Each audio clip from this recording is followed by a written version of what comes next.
22 missed calls. That's what lit up my phone screen the morning my parents were supposed to set sail on their anniversary cruise, the one I had paid for. The night before, my dad had texted, "We just thought maybe it would be better without you." I didn't argue or beg. I just replied, "Okay." They took that as surrender, but when they were denied boarding at the ship, they finally learned how much silence can cost. This wasn't a story about money. It was about what happens when the family problem stops paying to belong. My name is Lucy. For most of my life, family peace was something I had to buy. Flights, hotels, birthday dinners. If I paid, we could all pretend everything was fine. So when my parents' 40th anniversary came around, I did what I always did and took care of everything. I booked 2 upgraded cabins, shore excursions, spa extras, and even a night in a beachfront hotel so my mom wouldn't complain about the early morning flight. The entire cost vanished with a single click. It wasn't about the money. I kept telling myself it was a gift, a chance for us to feel like a family again. My mom, Haley, loved perfection. She wanted photos she could post with captions about gratitude and grace. My dad, Landon, played the calm one. His version of peace was silence, as long as no one challenged my mom. My older sister, Zoe, was always the fragile, unpredictable favorite daughter who forced everyone to walk on eggshells around her. And then there was Brooklyn, the youngest at 16, sweet and still believing that family meant safety. I used to believe that too. The week before the cruise, the group chat went silent. There were no updates about packing or questions about tickets. When I texted my mom, she just gave a vague reply, "Can't wait for the day to come," with a heart emoji. Zoe didn't respond at all.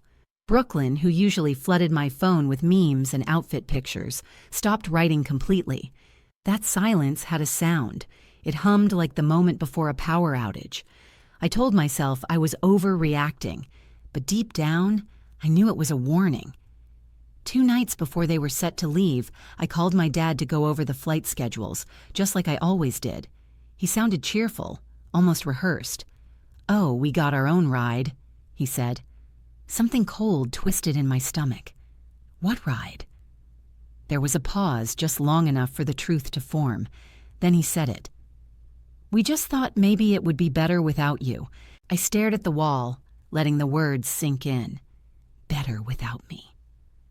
The phone slipped from my hand. Hunter, my boyfriend, looked up from the couch, reading my face before I said a word. I didn't scream or cry. I just picked up my phone, opened my chat with them, and typed 2 words, "Okay." I didn't sleep that night. The message burned on my screen long after it went dark. I had paid for the cruise, but somehow I was still the outsider, the extra piece in their perfect family portrait. Every few minutes, my phone would light up with old messages from my mom. "Remember to pack sunscreen. You're the best, my love." Each one now felt like a carefully scripted lie, meant to buy time before the betrayal. At 6:13 the next morning, I made coffee. The house was silent except for the hum of the fridge and the soft ticking of the wall clock. Hunter leaned against the counter, studying me. "Did they tell you why?" I shook my head. "Just that it would be better without me." He exhaled slowly. "That's not better. It's cowardly." I didn't answer. I just stared out the kitchen window, watching the sunlight creep across the street. I had spent my whole life fixing their messes. Maybe this time I would let them sit in one. By 7 a.m., my phone started vibrating again, but not with apologies. My mom's voice filled the first voicemail, furious, sharp, and on the verge of tears. "Lucy, this is ridiculous. They won't let us board without the cardholder present. You need to call them right now."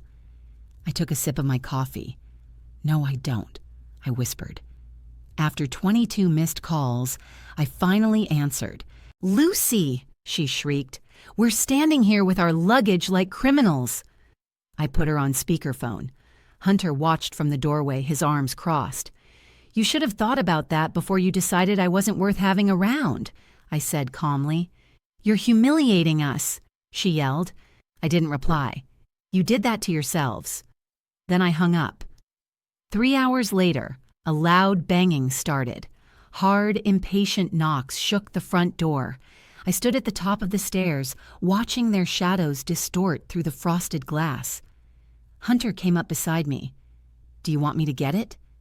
I shook my head. "I don't want to see their faces." My mom stormed in first, a cloud of perfume and fury. My dad followed silently, trying to play the mediator. "This is incredibly immature, Lucy," she snapped. "Do you have any idea how much embarrassment you've caused us?" "I think I have an idea," I replied. My dad held up his hands. "Let's not yell. We just need to talk this through." That phrase was his code for, "You're going to take the blame." When Hunter stepped forward, barefoot and calm, my mom turned her anger on him. "Ever since you started dating him, you've changed. You've become cold, distant, and calculating." Hunter didn't flinch. He just said, "Get out." His voice was low but final. "You can't come into her own home, insult her, and still expect her to fix your mistake." For a moment, even my mom was quiet. Then she turned, muttered something about ungrateful children, and slammed the door on her way out. The silence that followed was heavier than any shout. It was the sound of something breaking and staying broken. I didn't hear from them for 3 days. Then, on the 4th night, my dad sent a text. "Dinner, just you. We need to talk." No apology, no explanation, just an invitation that read like a summons. I told Hunter I would go, but asked him to wait for me across the street. He nodded, not trying to change my mind. That was the thing about him. He knew the difference between rescuing and witnessing. The porch light was already on when I parked. It was too bright, too welcoming, like a stage. Inside, the good china was set out with folded napkins and polished silverware. The bottle of wine I'd given them last Christmas was uncorked as if generosity could be recycled. Zoe greeted me first with a fragile smile, the kind she used at funerals. Brooklyn wouldn't look up, her shoulders tense and weary. My mom floated toward me like a game show host. My dad took his place at the head of the table, performing his role as the reasonable man. We tried to make small talk, but it clattered to the floor like dropped silverware. After a few bites of roast chicken that I couldn't even taste, my dad cleared his throat, the signal that we had reached the real script. "It's a shame the cruise didn't work out," he said lightly, "but the family still needs a break. We found a great deal on a resort in Los Cabos." My mom slid a glossy brochure across the table. "If we all split it, it will be easier for you." Easier for me. Always for me. I kept my face blank. "Who's going to pay?" I asked. My dad chuckled. "You're so good with the logistics." "You always take care of things," Zoe added. The room tilted slightly. I looked at Brooklyn, whose lips were pressed into a thin line. She whispered so quietly I almost didn't hear her. "They're not going to stop." My mom's head snapped toward her. "That's enough." I pushed my chair back. "I'll think about it." Outside, the air felt cleaner. Hunter was in the car, watching the front door. I got in, and we drove home without speaking, the kind of silence that protects instead of punishes. The next day, a small gift bag appeared on my doorstep. I brought it inside and opened it. Inside was a crisp envelope with a reservation confirmation. 5 nights, Desert Villa Resort. Guest, Lucy. I flipped to the last page. The payment line made my vision sharpen. Card ending in 174. My card. The air left my lungs. It wasn't about the amount. I could handle the amount. It was about the message. You don't decide. We do. Hunter came out of the kitchen when he saw my face. "What happened?" "They used my card," I said. "It's non-refundable." He watched me for a long moment, then asked very softly, "So, what do you want to do?" I looked over the papers. The dates were for that weekend. Check-in was in my name.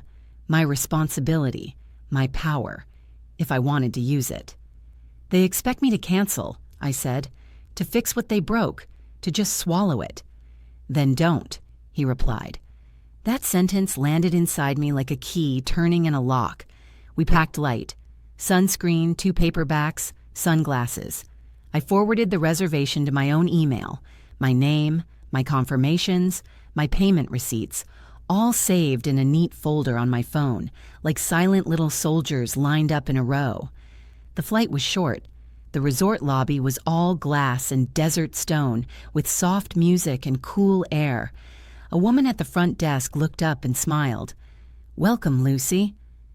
The sound of my name, spoken with welcome instead of demand, loosened something in my neck. Check-in took 10 minutes. The suite was bigger than it looked in the photos, with a private terrace overlooking desert rocks and a small plunge pool. Hunter set down the bags and let out a low whistle. "This is nicer than I imagined." "It should be," I said. "I paid for it twice." We did nothing for 2 days.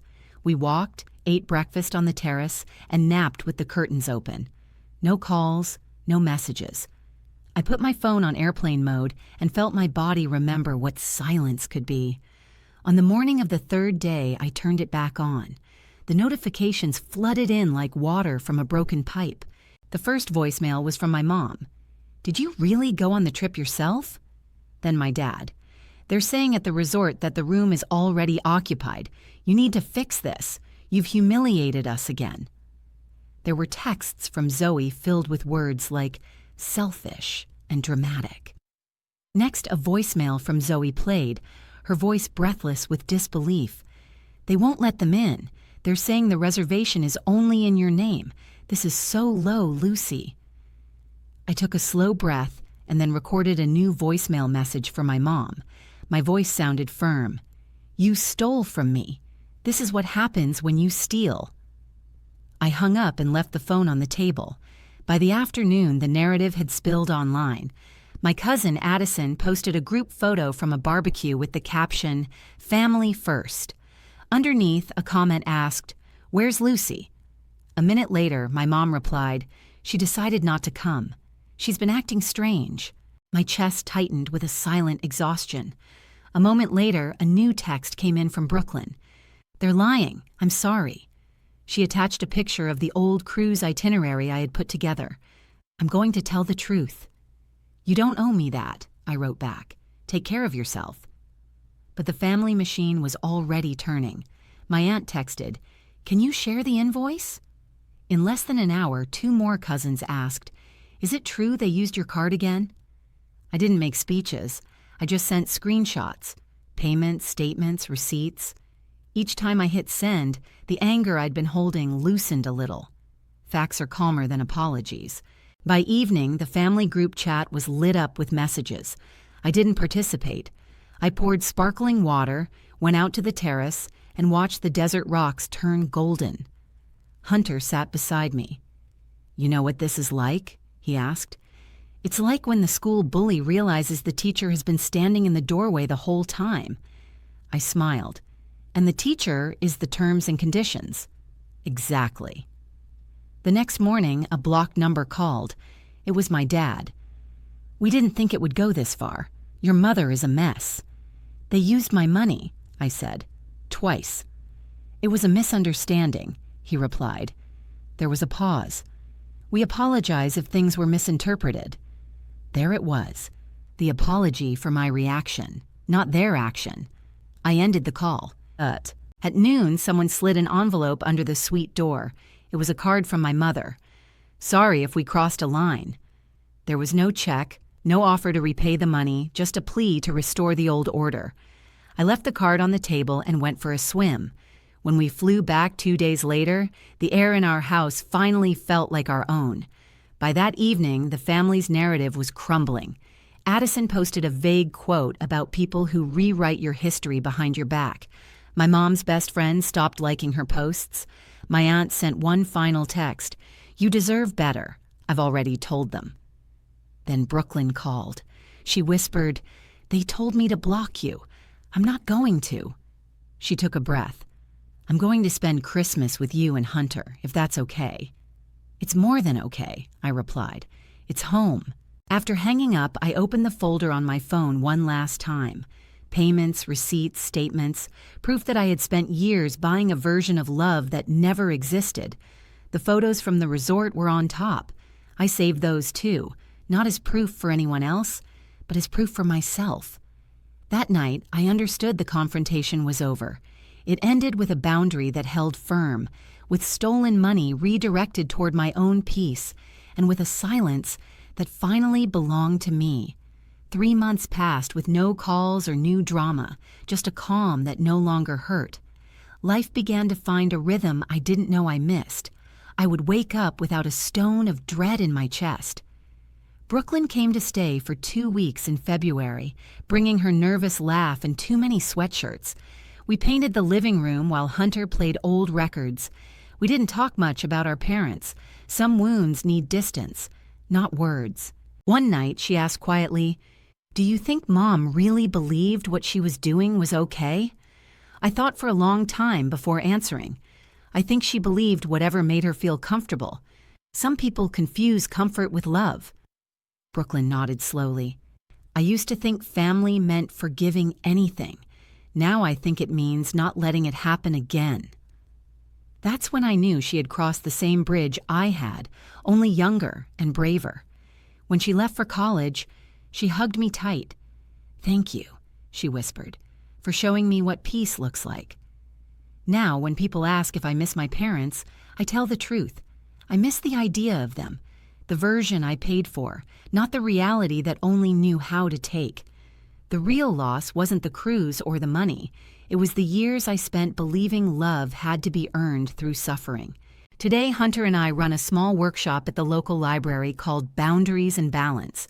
It started as a joke, but it turned into a circle of people all learning the same thing I did. Peace isn't selfishness, it's survival. Sometimes, after a session ends, I sit by the window and think of that wide, golden desert sky. That's what freedom looks like, ordinary, steady, and earned.